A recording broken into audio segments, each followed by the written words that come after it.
सभी दोस्तों को मेरा प्यार भरा नमस्कार। आज नवरात्र का चौथा दिन है और आज माता की कुष्मांडा के रूप में पूजा की जाती है। जैसा कि आप सभी लोगों को पता होगा, चैत्र के नवरात्र शुरू हो चुके हैं और 9 दिन के नवरात्र में माता रानी को अलग अलग रूपों में पूजा जाता है। हेलो दोस्तों, तो आज हम धारी देवी मंदिर के दर्शन करने के लिए यहाँ पर मौजूद हैं। जैसा कि आप जानते हैं, आजकल चैत्र नवरात्रे चल रहे हैं, तो इसी के उपलक्ष्य में हमने सोचा क्यों ना धारी देवी माता के मंदिर के दर्शन किए जाए।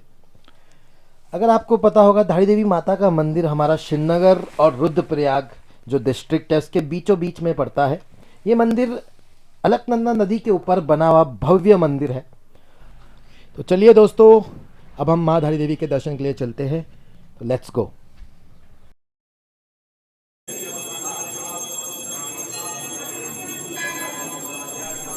जय माँ धारी, हम सभी भक्तगणों में अपनी कृपा बनाए रखें।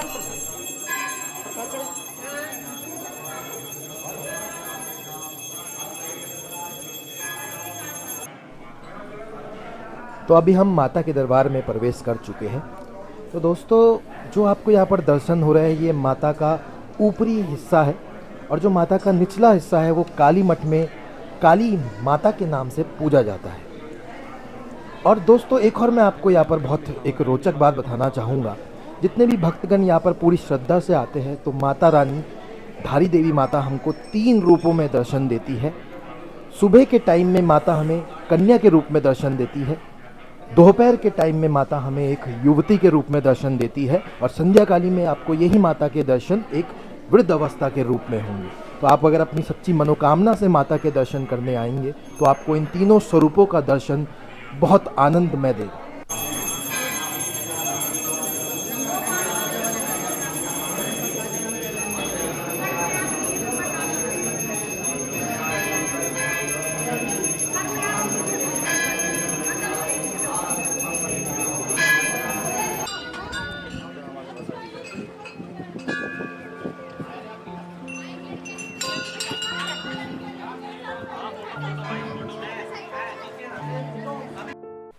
तो अब मैं आप लोगों को बताऊंगा कि कैसे माँ धारी देवी का मंदिर इस अलकनंदा के बीचों बीच में स्थित है, किस तरीके से ये विराजमान हुआ है, क्या इसके पीछे की कहानी है।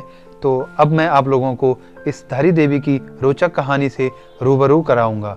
तो बहुत समय पहले काली मठ में एक भीषण आपदा आई थी, जिसके साथ माता की मूर्ति बहकर इस धारो गांव में एक पत्थर के साथ टकराकर रुक गई थी। अभी वर्तमान में इस गांव का नाम धारी गांव है, लेकिन बहुत समय पहले इस गांव का नाम धारो गांव था।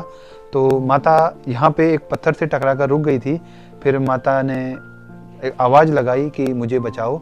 तो यहाँ पे जो धारो गांव के जो मूल निवासी थे, तो उनमें से किसी व्यक्ति के सपने में आई और उन्होंने देखा कि माता की मूर्ति वहाँ है, लेकिन वो लोग संगम होने के कारण वहाँ तक नहीं पहुँच सकते थे। तो उन लोगों ने भी आवाज़ लगाई कि हे माँ, हम आपको कैसे बचाएं, क्योंकि जहाँ पर आप हो वहाँ तक बड़ा ही विकट रास्ता है।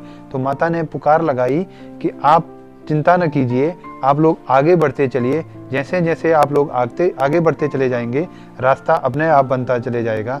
और इस तरीके से धारो गांव के निवासियों ने माता को बचाया और वहाँ पर एक पत्थर पर ही विराजमान किया। इसी कारण से माँ धारी देवी अलकनंदा के बीचों बीच विराजमान है।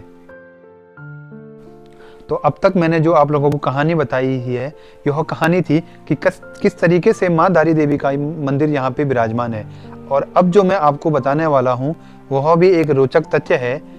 जून 2013 से पहले माँ का मंदिर जो था इस पत्थर पे विराजमान था, वह पत्थर नदी में समाया हुआ था, अलकनंदी में समाया हुआ था, लेकिन माता के दर्शन वहीं होते थे। लेकिन एक कंपनी जो कि यहाँ पे हाइड्रो पावर का काम कर रही थी उत्तराखंड में, अलकनंदा हाइड्रो पावर कंपनी के द्वारा माता को उसके नदी के स्तर से 611 मीटर ऊपर उठाया गया। और उसी दिन जून 2013 की रात को एक भीषण आपदा आई केदारनाथ में। कहा जाता है कि वह जो भीषण आपदा आई है वह माँ धारी देवी का ही क्रोधित रूप था। और उस भीषण आपदा में देश विदेश से आए लोगों में से कई हजार लोगों की मृत्यु हो गई थी। तो यह एक बहुत बड़ी भीषण आपदा आई थी उत्तराखंड में और केदारनाथ धाम में। और 2013 के बाद आज तक माता रानी 9 सालों तक अपने मूल स्थान से दूर रही थी। बीते 28 फरवरी को माँ धारी देवी का मंदिर करीब 9 सालों बाद अपने मूल स्थान पे शिफ्ट किया गया। सामने जो आपको ऊंचा मंदिर दिखाई दे रहा है वह माता का मूल स्थान है और वहीं पे अभी वर्तमान में माता की मूर्ति विराजमान है। और ये जो छोटा मंदिर दिख रहा है आप लोगों को वीडियो में, जो छोटा मंदिर दिख रहा है टीन सेट वाला, यहाँ पे माता रानी करीब 9 साल तक रही हैं। 9 साल माता रानी ने अपने इस स्थान पे बिताए हैं, जो कि एक टेम्पररी स्थान था। और आज वर्तमान में माता अपने मूल स्थान पे है और हम सब भक्त लोगों को काफ़ी खुशी भी है कि माता वाकई में अपने मूल स्थान में विराजमान है। हर साल नवरात्र के पर्व पर माँ धारी देवी की यहाँ पर विशेष पूजा की जाती है और यहाँ पे लोग दूर दूर से माता के दर्शन के लिए यहाँ पे आते हैं। अब मैं आप लोगों को बताऊंगा कि किस तरीके से आप माँ धारी देवी के दर्शन करने के लिए पहुँच सकते हैं। अगर आप लोग फ्लाइट से आना चाहते हैं तो जॉली ग्रांट माँ धारी देवी के सबसे निकटतम हवाई अड्डा है। इसके अलावा बाई बस आप दिल्ली से जैसे डायरेक्ट ऋषिकेश आ सकते हैं और ऋषिकेश से श्रीनगर और श्रीनगर से 15 किलोमीटर आपको कोई भी बस मिल जाएगी या छोटे ट्रैकर मिल जाएंगे माँ धारी देवी के मंदिर तक पहुंचने के लिए। लेकिन फ़्लाइट से एकमात्र आपका जो निकटतम अड्डा है वह जॉली ग्रांट ही है। अगर आप लोग ट्रेन से धारी देवी तक आना चाहते हैं तो धारी देवी के जो सबसे निकटतम रेलवे स्टेशन है वो ऋषिकेश और हरिद्वार ही हैं। उसके अलावा अभी तक आगे रेलवे स्टेशन उपलब्ध नहीं है, लेकिन इन फ्यूचर आपको धारी देवी तक डायरेक्ट ट्रेन में आप लोग आ सकते हैं, क्योंकि अभी वर्तमान में जो काम चल रहा है वो रेलवे के द्वारा काम चल रहा है, जो कि ऋषिकेश से कर्णप्रयाग तक 125 किलोमीटर की सिंगल वीजी लाइन का काम अभी कार्यरत है वर्तमान में। तो दोस्तों अब वक्त आ गया आपसे विदा लेने का। तो अगर आपको ये धारी देवी माता की वीडियो आपको पसंद आई हो तो कमेंट में ज़रूर माँ धारी देवी लिखिएगा, जय माँ धारी देवी ज़रूर लिखिएगा। इससे हमें आगे और भी वीडियोस बनाने की मोटिवेशन मिलेगी।